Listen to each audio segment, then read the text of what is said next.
అంటే పెన్నా బేసిస్ లో ఉంటది.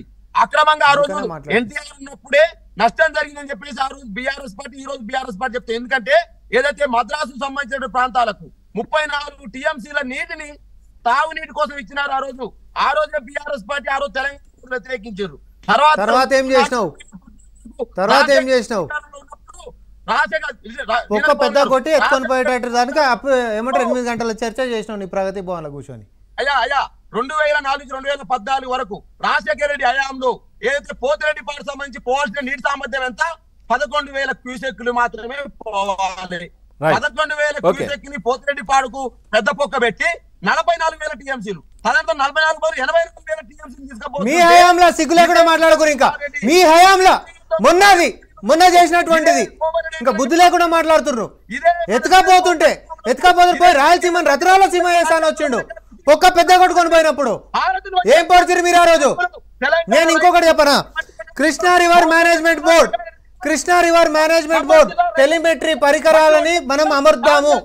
ఎవరు నీటి వాటర్లు ఏ ప్రాజెక్టులకి ఎక్కువ కొట్టుకోపోతున్నారో తెలుస్తుంది అని అంటే ఆంధ్రప్రదేశ్ సర్కార్ అన్న 3 కోట్ల రూపాయలు ఇచ్చింది. సరే అయితే మనం అని చెప్పి తెలంగాణకి ఏమొచ్చిందని చెప్పి నువ్వు తెలంగాణ ద్రోహి, నీళ్ళని కొల్లగొట్టిన ద్రోహి. ఎందుకు టెలిమెట్రీ పరికరాలను మీరు ఫిట్ చేయలేదు? అవతల ఎత్తుకపోతుండే ఎందుకు పెట్టలేదు? సాహెబ్ గారు నీళ్ళ ద్రోహి కేసీఆర్. బాలరాజు గారు ఒక్క నిమిషం. బాలరాజు గారు ఒక్క నిమిషం. సాహెబ్ గారు పవన్ గారు మీరు మీ బతుకులకు పెంచిండ్రు. మీరు పెంచిండ్రు 299 టీఎంసీలకి సంతకాలు పెట్టి వచ్చినటువంటి సన్నాసోడు ఎవరు సంతకాలు పెట్టి వచ్చిండు? ఒక్క నిమిషం. బాలరాజు గారు 16వ సంవత్సరంలో కేసీఆర్ పెట్టిండు.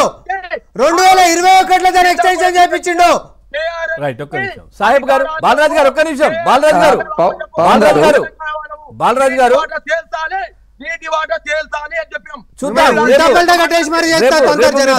మీ పార్టీ రేపు మీటింగ్ పెట్టుకున్నారు కదా, మీకు మంత్రి ఎవరో తెలుసు, మీకు మంత్రి అధికారులు ఎవరు తెలుసా, ఏమి ఇయ్యాలో తెలుసా మీకు? అసలు జనాలు బరివాతలే చేస్తారు.